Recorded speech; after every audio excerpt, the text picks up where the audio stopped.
जम्मू कश्मीर में हुई रिकॉर्ड तोड़ बारिश के बाद तबाही का मंजर है। हमारी संवाददाता नेहा रैना ने बारिश से हुए नुकसान का ग्राउंड जीरो पर जाकर जायजा लिया है। देखिए संपत्ति हम आपको दिखा रहे हैं, आप सीधे तस्वीरें देख सकते हैं। नीचे अगर आप थोड़ा देखें, यहाँ पे जो पीएचई की तरफ से यहाँ पे ट्रांसफार्मर लगाया गया था, आज 3 दिन हो गए हैं। ये ट्रांसफार्मर ऐसे का ऐसे ही पड़ा हुआ है, इसे कोई उठाने नहीं आया है।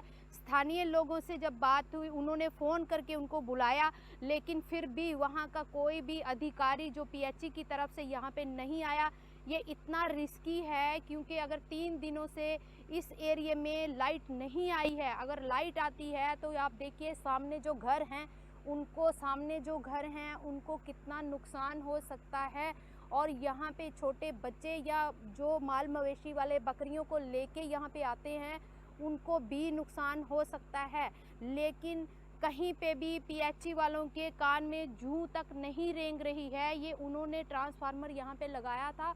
यहाँ पे आप देखिए उनका वाटर टैंक जो उन्होंने बनाया था, उसको लेके यहाँ पे ये ट्रांसफार्मर को कनेक्ट किया गया था। लेकिन ट्रांसफार्मर आज 3 दिन हो गए हैं जैसे ही पानी आया था बाढ़ का, और जिस तरह से नाले में पानी ने अपना उग्र रूप यहाँ पे दिखाया, और उसके चलते ये देखिए ट्रांसफार्मर जो है पूरी तरह से क्षतिग्रस्त हो गया है। भ्रष्टाचार की अगर बात करें तो पूरी चरम सीमा पे रहती है, क्योंकि कितनी बार वहाँ पे फ़ोन किया लोगों ने, कोई पीएचई का कर्मचारी इसको देखने तक नहीं आया है। आज तीसरा दिन है ये, और हमने खुद इनको फ़ोन किया था, लेकिन एक दूसरे के ऊपर बात फेंकी जाती है। जेई कहता है ये मेरा काम नहीं है, ये मैकेनिकल वालों का काम है, और मैकेनिकल वालों को फ़ोन करो तो वो फ़ोन ही नहीं उठाते हैं। यहाँ पे स्थानीय लोग भी हैं, उनसे हम बात करेंगे वो क्या कहते हैं, उनका क्या कहना है। सर क्या नाम है आपका? मैम मेरा नाम गोपाल है जी। मैं ग्रेटर क्लास में ही रहता हूँ।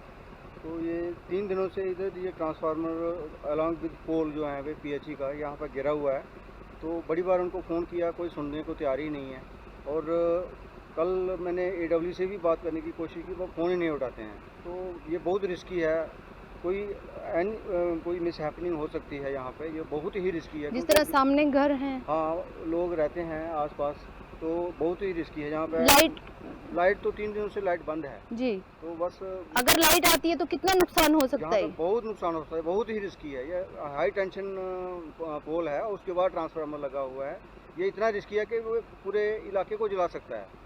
तो मेरी प्रशासन से यही रिक्वेस्ट होगी कि प्लीज़ ये इन जो ऐसे सीरियस जो इंसिडेंट हैं या सीरियस जो साइट हैं, इन पर जरूर चेक करना चाहिए। और क्योंकि एक तो ये सरकारी जो चीज़ें हैं उनके ऊपर तो ज़्यादा ध्यान देना चाहिए। बिल्कुल बिल्कुल, क्योंकि ये तो सरकार का ही काम है। एक हम तो कुछ भी नहीं ना कर सकते, हम तो सिर्फ उनको आगाह इंफॉर्मेशन ही पहुंचा सकते हैं, बट उनकी तरफ से कोई रिस्पांस नहीं है। वो जैसे वो बोल रहे हैं ये पीएचई वालों का काम है, मैकेनिकल का बोलते हैं जी हमारा काम नहीं है।